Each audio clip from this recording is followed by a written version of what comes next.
Oppo recently invited me to the beautiful mountains to test out their latest device, the Oppo Reno 14 series, and to attend its official launch event. During this trip, I got hands-on experience with the Reno 14 Pro for about 3 to 4 days, and I really put it through its paces. Now, to be very transparent, this is not a sponsored review. I am simply sharing my honest experience of using the Oppo Reno 14 Pro for over last few days. So, with that out of the way, let's get started. Let's start with design and build quality. Straight out of the box, the Oppo Reno 14 Pro makes a statement. This phone features an ultra slim body that's light enough to carry around, and it's clearly built for travel and style. The aerospace grade aluminum frame not only adds durability but also gives it a solid premium feel without making it bulky. The phone is ultra slim. It's surprisingly compact for a phone which features a 6200 mAh battery inside. The flat edge, smooth curves, and matte back finish makes it super comfortable to hold and completely resistant to fingerprints. Next, display. The display on the Oppo Reno 14 Pro is one of its strongest points.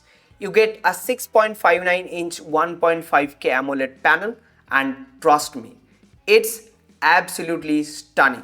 The resolution is sharp, the colors are vibrant, and with a 120Hz refresh rate, everything from content to Instagram scrolling feels buttery smooth. Bezels are minimal and the punch hole camera barely catches your eyes. Now let's talk about performance. Under the hood, the Oppo Reno 14 Pro is powered by the MediaTek Dimensity 8450. My unit comes with a 12GB RAM and a 512GB of storage. You also have an option for a 256GB variant. Performance has been excellent so far. App launches are instant, transitions are smooth, and even heavy games run without frame drops. Camera experience. Now let's get into the camera performance because this is where things get exciting. The Oppo Reno 14 Pro packs a 50 megapixel main sensor and 50 megapixel ultra wide and another 50 megapixel telephoto lens with 3.5x optical zoom up to 120x digital zoom.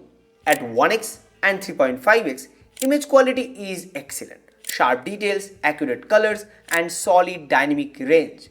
Portrait mode is amazing. Skin tones are natural, background blur is smooth, the overall color and edge direction works really well almost all the time. Also, you can shoot up to 4K at 60 fps from both rear and front cameras. And I have to say, the videos looks really nice. It really balances the highlight and shadows nicely and overall gives you a good looking video pretty much in all of the lighting conditions. The Oppo Reno 14 Pro comes with IP68 and IP69 water and dust resistance. But what really makes it stand out is the dedicated underwater camera mode. I tested the underwater camera mode during this trip and the results were honestly amazing. The UI switches to underwater controls so you don't need to use the touchscreen and the photos turned out surprisingly sharp. Battery and charging. Battery life is a massive win for the Oppo Reno 14 Pro. For charging, you get 80-watt SuperVOOC fast charging and a 50-watt AirVOOC wireless charge. In my test, it charged from 1% to 100% in about 48 to 49 minutes. But overall, you will have no battery anxiety with this phone. So far, the Oppo Reno 14 feels like a really well-balanced phone. A great set of camera, a beautiful display, and the massive 6000 mAh battery, and the impressive performance of the Dimensity 8350. Now, the big question is, should you buy the Oppo Reno 14? That I will answer in my full in-depth review after testing it for about a week or so. But don't forget to hit the subscribe so that you don't miss the full in-depth review. And that's it for today's video. If you guys have any question regarding the Reno 14, do let me know in the comment section down below. See you guys in the next one. Till then, ta.